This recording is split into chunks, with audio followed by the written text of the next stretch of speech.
नमस्कार दोस्तों, मैं वीरेंद्र सिंह राजपूत एमजीसीआई के डिजिटल लर्निंग प्लेटफॉर्म में आप लोगों का बहुत बहुत स्वागत करता हूं। तो दोस्तों, आज हम लोग फिजिक्स के चैप्टर तरंग प्रकाशिकी यानी वेव ऑप्टिक्स के सेकेंड वीडियो लेक्चर को लेकर के आए हैं। लास्ट वीडियो लेक्चर में हमने एक बेसिक बात की थी कि तरंग प्रकाशिकी में क्या क्या सिद्धांत आए। मेनली दो सिद्धांत आए थे, न्यूटन और हाइगन का। तरंगाग्र देखा हमने, इसके बाद देखा कि जो प्रकाश तरंगे हैं अगर किसी बिंदु पर मिलती हैं यानी उनका अध्यारोपण होता है तो तीव्रता और आयाम किस तरह से बदलते हैं। आज हम लोग चर्चा को थोड़ा आगे बढ़ाएंगे और बात करेंगे व्यतिकरण की। अब सर, ये व्यतिकरण क्या चीज है? व्यतिकरण क्या चीज है बेटा? तो व्यतिकरण का अर्थ है बेटा इंटरफेरेंस बोलते हैं इसको इंग्लिश में।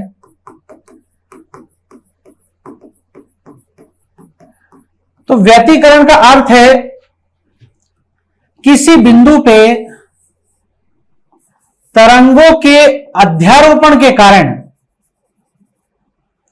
तीव्रता और आयाम का बदल जाना। लास्ट वीडियो में भी हमने देखा था। तो अध्यारोपण के कारण आयाम और तीव्रता बदल जाना क्या कहलाता है बेटा? कहलाता है प्रकाश का व्यतिकरण। दो प्रकाश तरंगे किसी बिंदु पर मिलेंगी, उससे आयाम और तीव्रता बदल जाएगी। हमने लास्ट वीडियो में देखा भी था कि आयाम कितना हो जाएगा, तीव्रता कितनी हो जाएगी। अब सर, ये व्यतिकरण ना दो प्रकार के होते हैं, आप इसमें प्रकार को भी समझें। व्यतिकरण दो प्रकार के हैं।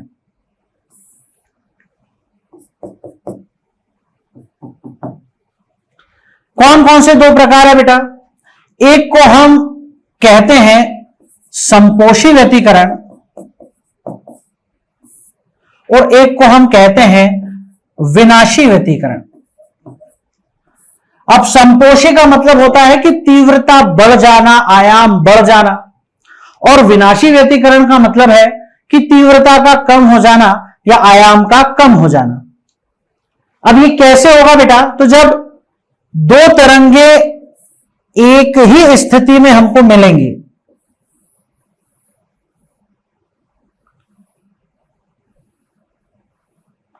देखिए भले ही इसका आयाम ज्यादा है, इसका आयाम कम है, लेकिन जहां इसका अधिकतम आ रहा है वहां दूसरी तरंग का भी अधिकतम आ रहा है। जहां पहली तरंग का न्यूनतम आ रहा है वहीं दूसरी तरंग का भी न्यूनतम आ रहा है। मतलब हम कहते हैं कि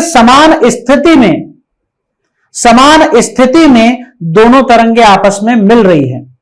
इसको हम थोड़ा साइंटिफिक भाषा में कहें तो हम कहेंगे कि जब दो तरंगे समान कला में मिलती है, समान स्थितियों में मिलती है, तो उस समय तीव्रता और आयाम दोनों ही अधिकतम हो जाते हैं, बढ़ जाते हैं, और हमें एक सफेद कलर की पट्टी मिलती है, श्वेत पट्टी, या इसे ही हम दीप्त पट्टी भी कहते हैं।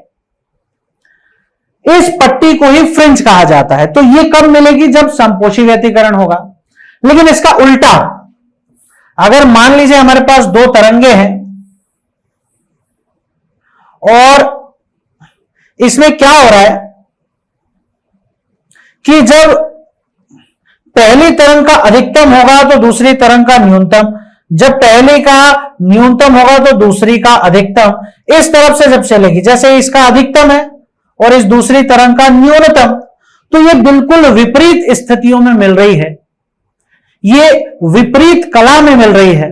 इसीलिए तीव्रता और आयाम घट जाता है और न्यूनतम मान पर पहुंच जाता है। इस समय हमें काली पट्टी, जिसे हम अदीप्त पट्टी भी कहते हैं, वो हमें प्राप्त होती है। ये कब प्राप्त होगी? जब विनाशी व्यतिकरण होगा, विपरीत कला में तरंगे आपस में मिलेंगे। ठीक है, तो ये हमको समझ में आ गया सर। आयाम और तीव्रता के वही सूत्र जो हमने लास्ट लेक्चर में देखे थे वही हमारे काम में आएंगे। अभी हम सीधे चर्चा करते हैं बेटा संपोषी और विनाशी व्यतिकरण की। सबसे पहले मैं बात करूंगा संपोषी व्यतिकरण, और दूसरी हम बात करेंगे विनाशी व्यतिकरण। दोनों व्यतिकरण हैं, यहां हम लोग सीरियल नंबर ले लेते हैं बेटा और लाइन भी खींच लेते हैं।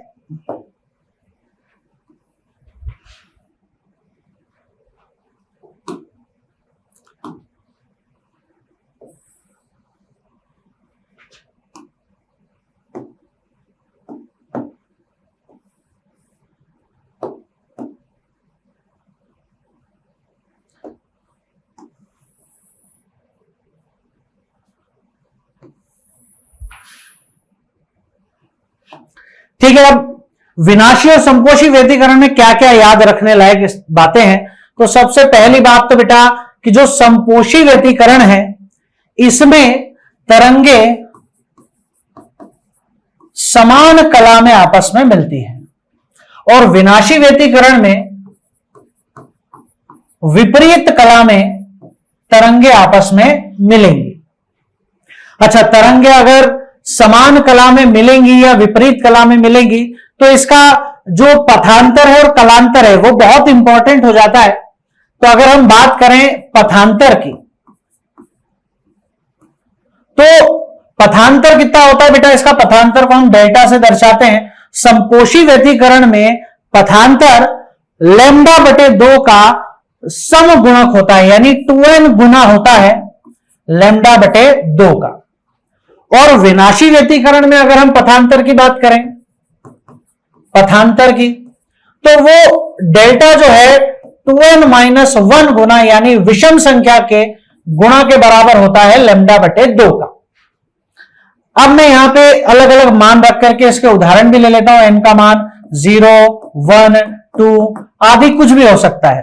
तो अगर मैं यहां 0 ले लेता हूं तो पथांतर मुझे कितना मिल जाएगा बेटा, 0 ही मिल जाएगा। 1 ले लूंगा, 2 से 2 कट जाएगा तो 1 लैम्डा, 2 ले लूंगा तो 2 लैम्डा, 3 ले लूंगा तो 3 लैम्डा। इस तरह से हमको संपोषी व्यतिकरण में पथांतर मिलता है। विनाशी व्यतिकरण के पथांतर में n का अगर मैं मान रखूंगा बेटा तो यह 0 नहीं रख सकता, ये मान माइनस में आ जाएगा पथांतर। तो इसका मान स्टार्ट करूंगा मैं 1 से, 1, 2, 3 एंड सो ऑन। अब अगर मैं इसके मान निकाल करके देखूं, n का मान 1 रखूं, 1 इंटू 2 2, 2 माइनस 1 होता है 1। तो पथांतर का पहला मान आएगा 1 इंटू लैम्डा बटे 2। फिर यहां 2 रखूंगा, 2 इंटू 4 माइनस 1 यानी 3। तो 1 के बाद क्या आ जाएगा बेटा, 3 आ जाएगा, 3 लैम्डा बटे 2। फिर यहां 3 रख देता हूं, 3 इंटू 2 6 माइनस 1 5, 5 लैम्डा बटे 2 एंड सो ऑन। यह है पथांतर संपोषी और विनाशी व्यतिकरण में, और हमको 100% याद रखना है। ठीक है, तीसरी बात करें हम कलांतर की, तो कलांतर को हम बेटा फाई से दर्शाते हैं, और यह भी समगुणक होता है, 2n गुना होता है किसके, पाई के। और विनाशी में क्या होगा बेटा, विनाशी में जो कलांतर है वो फाई जो है विषम गुणा होगा, यानी विषम संख्या 2n माइनस 1 के गुणनफल के बराबर होगा पाई के। इसके भी उदाहरण हम लोग लेकर के देख सकते हैं। उदाहरण यहां पे मैं 0 रख दूंगा तो आ जाएगा बेटा कलांतर 0, 1 रख दूंगा तो आ जाएगा 2 पाई, 2 रख दूंगा तो आ जाएगा 4 पाई, 6 पाई एंड सो ऑन। यहां अगर हम लोग मान रखना स्टार्ट करें तो देखिए 0 तो रख नहीं सकते, n का मान 1 रख के देखते हैं। n का मान 1 रखा तो आएगा पाई, n का मान अगर हमने 1 रख दिया तो आएगा पाई, 2 रख दिया तो 2 इंटू 2 4 माइनस 1 यानी 3 पाई, फिर आएगा 5 पाई एंड सो ऑन। क्लियर है? अच्छा सर, आयाम और तीव्रता में भी परिवर्तन होंगे, कलांतर पथांतर तो बहुत इंपॉर्टेंट है ही, यहां तो अपने को स्टार लगा ही लेना है। इसके बाद हम बात करेंगे कि सर आयाम और तीव्रता का क्या होगा। तो सर आयाम यहां अधिकतम हो जाता है, ए मैक्सिमम यानी A1 प्लस A2।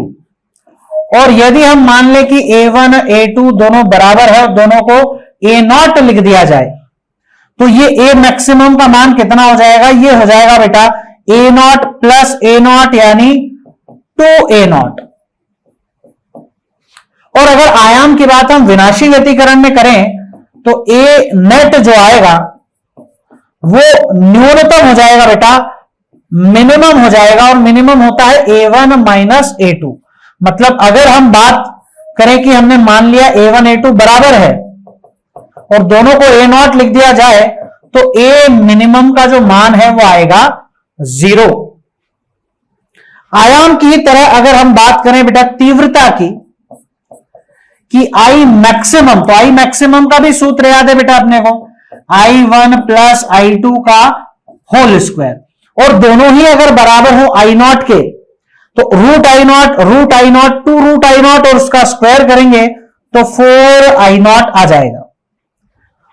सेम अगर हम तीव्रता की बात करें यहां तो तीव्रता मिनिमम हो जाएगी I मिनिमम, और I मिनिमम हो जाएगा रूट का I1 माइनस रूट का I2 का होल स्क्वायर, या अगर हम लोग दोनों को बराबर मान लें I1 बराबर I2 बराबर I0 तो I मिनिमम हमारा आ जाएगा 0। जैसे यहां 4I आया है I मैक्सिमम, तो वो कैसा आया है बेटा, कैसे आया है, तो इसको भी हम लोगों ने क्या मान लिया बेटा कि I1 और I2 दोनों बराबर हैं और दोनों को I0 लिख दें तो I मैक्सिमम जो आएगा वो आ जाएगा 4I0। क्लियर है? तो अपने पास कितने पॉइंट हो गए बेटा, 5 पॉइंट। ठीक है, तो हम लोग इन 5 पॉइंट को लेते हैं और एक छोटा सा पॉइंट और ऊपर बना देते हैं यहां, पॉइंट नंबर 6। पॉइंट नंबर 6 वो है फ्रिंज का। संपोषी व्यतिकरण में एक दीप्त फ्रिंज हमें प्राप्त होगी, सफेद फ्रिंज। ठीक है, तो एक दीप्त या सफेद या श्वेत फ्रिंज हमें प्राप्त होने वाली है। पट्टी, फ्रिंज मतलब होता है पट्टी। और जो विनाशी व्यतिकरण है बेटा इसमें हमें अदीप्त फ्रिंज प्राप्त होती है। अदीप्त मतलब काली फ्रिंज। ठीक है, तो इतनी बातें हमको याद होनी चाहिए बेटा व्यतिकरण के बारे में कि व्यतिकरण होता क्या है और कितने प्रकार का होता है। तो ये सारे गुण संपोषी और विनाशी के हमें याद होने चाहिए। ठीक है, अब क्या काम में आता है बेटा, तो हम लोग बहुत ही फेमस इस चैप्टर का सबसे इंपॉर्टेंट टॉपिक जो है उसका नाम है यंग का द्विस्लिट प्रयोग। इस प्रयोग की चर्चा हम लोग अभी करने वाले हैं और इसमें हमें संपोषी और विनाशी व्यतिकरण अच्छे से आना चाहिए, तो हमें यह टॉपिक समझ में आएगा।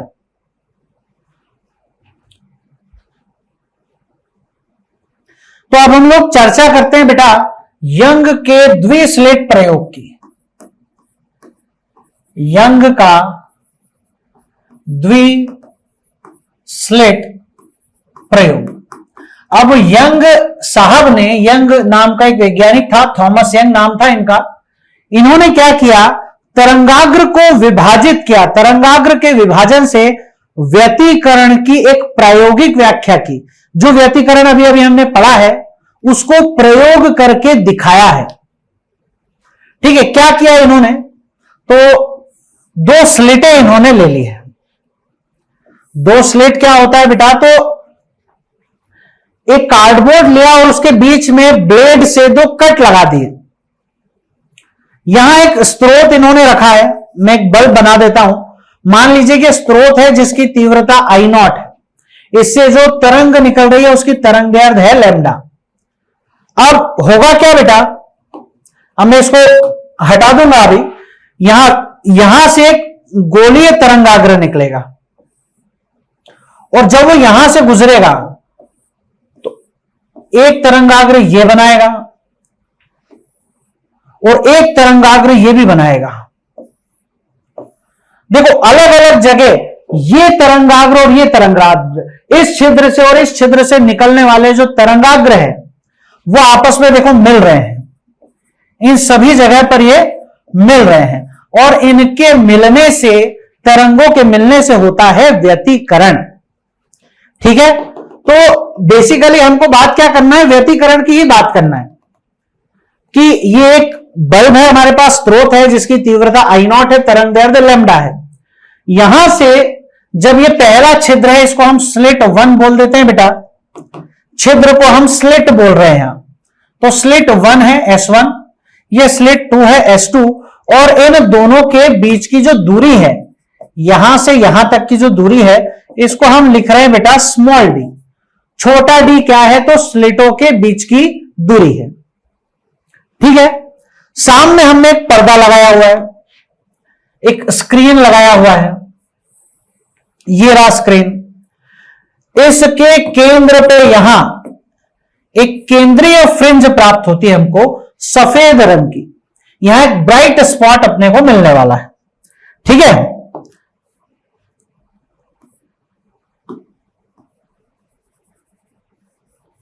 यहां अपने को क्या मिल गया, एक ब्राइट स्पॉट मिल गया बेटा, सफेद कलर की फ्रिंज। फिर इसके पास में एक काले कलर की फ्रिंज मिली, फिर हमको एक सफेद कलर की फ्रिंज मिल जाएगी।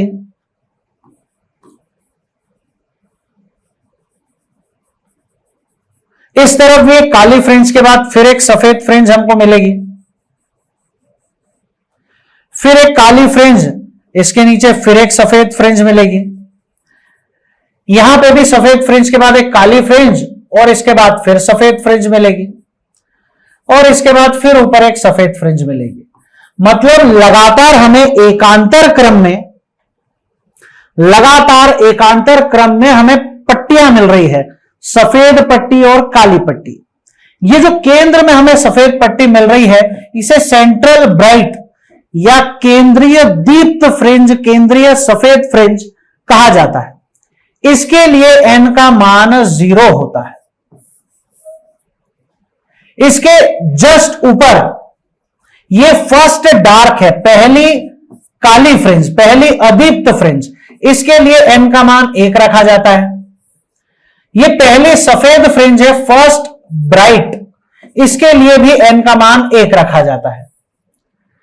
ये सेकंड डार्क है, सेकंड ब्राइट है, थर्ड डार्क है, थर्ड ब्राइट है, इसके लिए n का मान 2, इसके लिए n का मान 2, इसके लिए n का मान 3, और इसके लिए भी n का मान 3 रखा जाता है।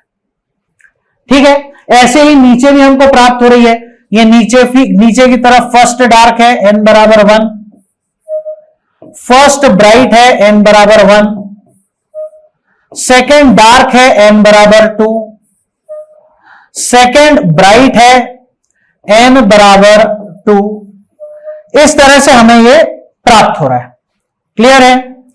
तो ये पट्टियां हमें प्राप्त हुई सर, और पर्दे तक की दूरी को, अगर स्लिटों से पर्दे तक के बीच की दूरी को हम लोग कैपिटल D ले रहे हैं, और इन फ्रिंजों की जो चौड़ाई है, इसको हम लोग, इन फ्रिंजों तक की जो चौड़ाई है बेटा, इन फ्रिंजों की चौड़ाई सबकी बराबर है, इसे हम कहते हैं बीटा। ठीक है, तो हमारे पास कुछ चिन्ह आ गए हैं, सबके नाम हम लोग लिख लेते हैं ताकि आपको याद भी रहे। क्या क्या नाम है बेटा? सबसे पहले तो लैम्डा है प्रकाश की तरंग दैर्ध्य। अब क्योंकि हम पूरा चैप्टर पढ़ के आए हैं किरण प्रकाशिकी, और ये तरंग प्रकाशिकी में भी आ रहा है, तो लैम्डा अपने को याद होना ही चाहिए। छोटा डी है बेटा स्लिटों के मध्य की दूरी, और कैपिटल डी क्या है बेटा? ये है स्लिट व पर्दे के मध्य की दूरी, और बीटा जो मैंने यहां लिखा है इसका नाम है बेटा फ्रिंज चौड़ाई, फ्रिंज चौड़ाई। अच्छा, ये जो फ्रिंज चौड़ाई है इसका ही सूत्र है बेटा बीटा बराबर लैम्डा डी अपॉन डी। ये अपने को याद भी रखना है, बहुत इंपॉर्टेंट सूत्र है। क्लियर है?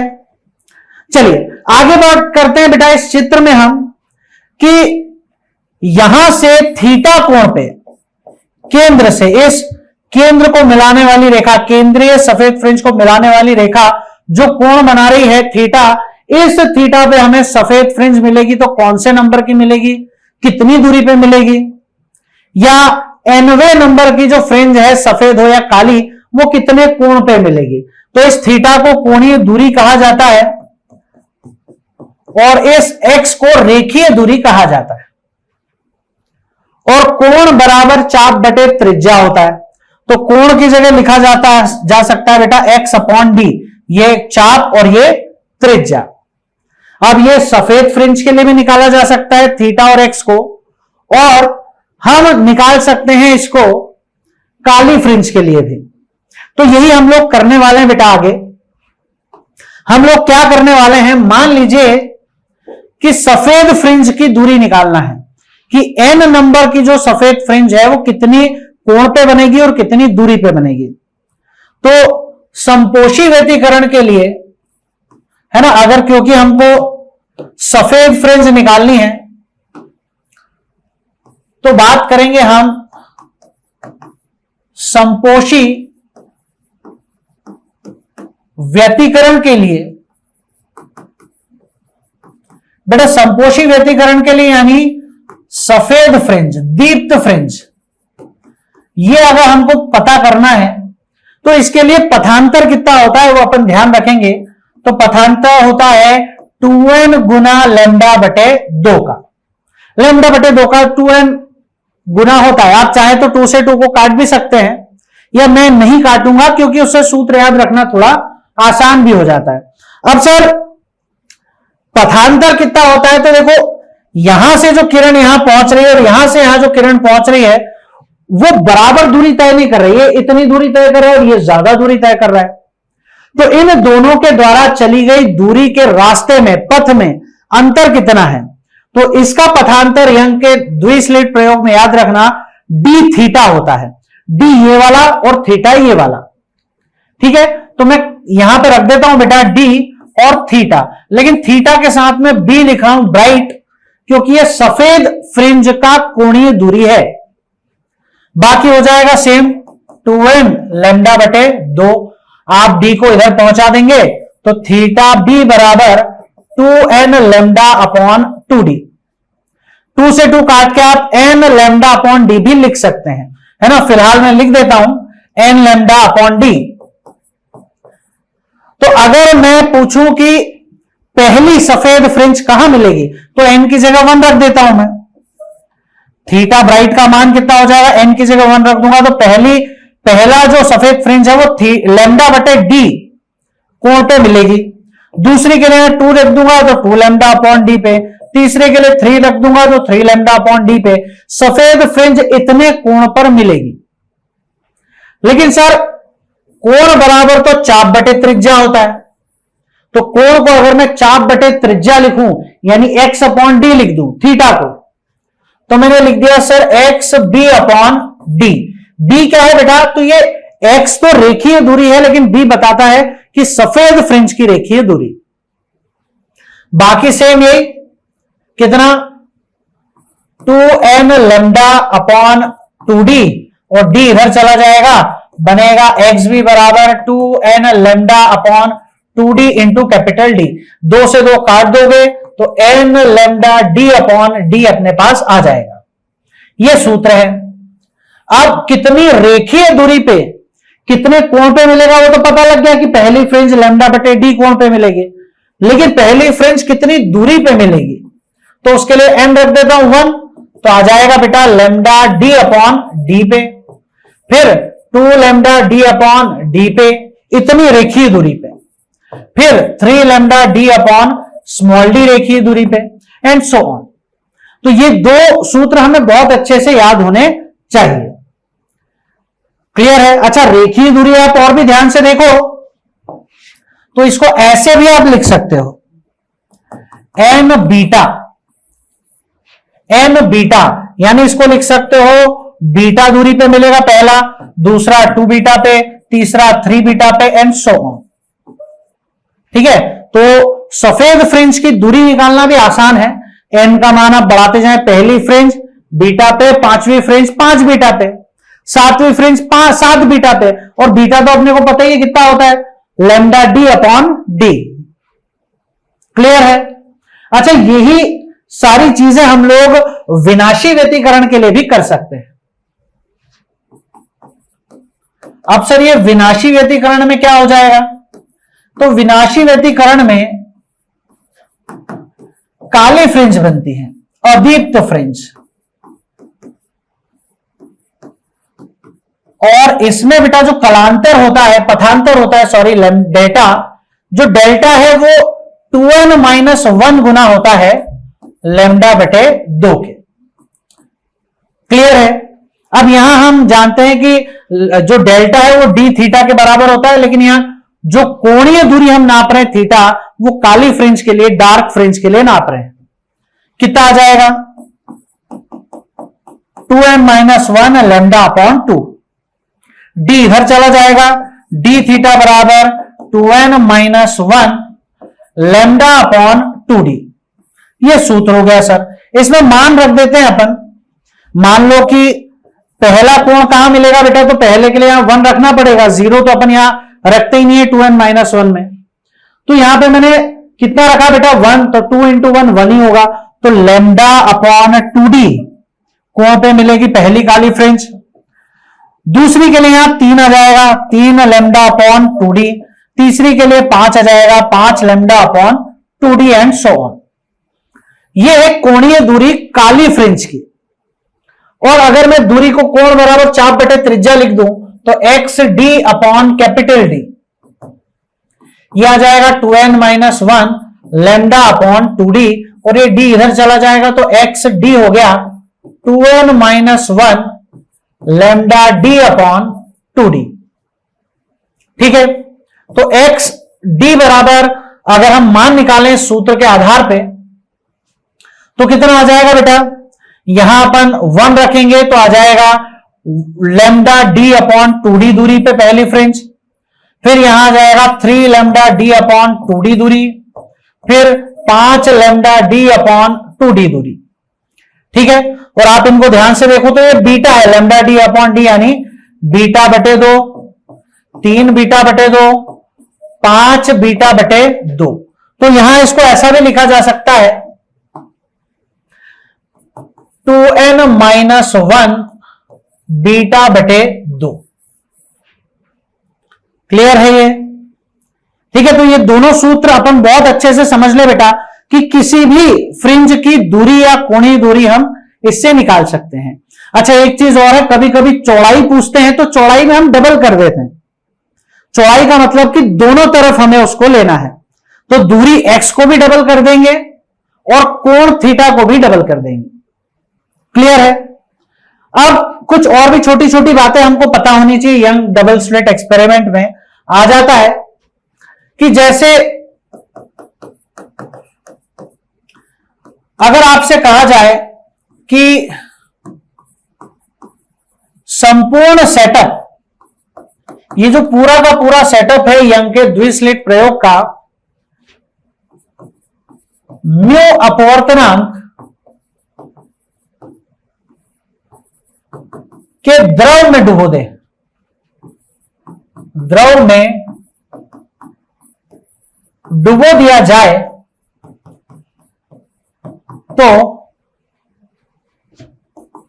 फ्रिंज चौड़ाई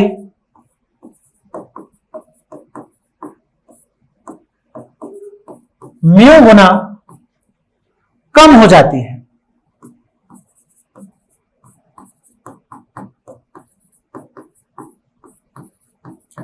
ठीक है? मतलब जो माध्यम में बीटा आएगा वो वायु के बीटा से म्यू गुना कम होगा, म्यू गुना कम चौड़ी हो जाएगी हमारी फ्रिंज चौड़ाई। ठीक है? और दूसरा, कभी कभी हम लोग संपाती वाले सवाल करते हैं कि हम 2 तरंगदैर्घ्य लेते हैं। ठीक है? तो वो 2 तरंगदैर्घ्य है तो पहले की कौन से नंबर की फ्रिंज दूसरे प्रयोग के कौन से नंबर की फ्रिंज से संपाती होंगी? तो संपाती वाले सवालों में 2 सूत्र लगते हैं बेटा, n1 बीटा 1 बराबर n2 बीटा 2, या इसको हम लिख सकते हैं n1 लैम्डा 1 बराबर n2 लैम्डा 2। तो ये दोनों ही सूत्र अपने दिमाग में अच्छे से आपको रखना है। तो हम लोग मैक्सिमम क्वेश्चन यंग के द्विस्लिट प्रयोग के कर लेंगे। ठीक है, तो ये डेटा आप अच्छे से पढ़ लें, समझ लें, उसके बाद हम क्वेश्चन लगाना स्टार्ट करें तो हमसे सारे क्वेश्चन बनने वाले हैं डेफिनेटली। ठीक है बेटा, तो मिलते हैं नेक्स्ट वीडियो में एक नए टॉपिक के साथ। तब तक के लिए जय हिंद, जय भारत।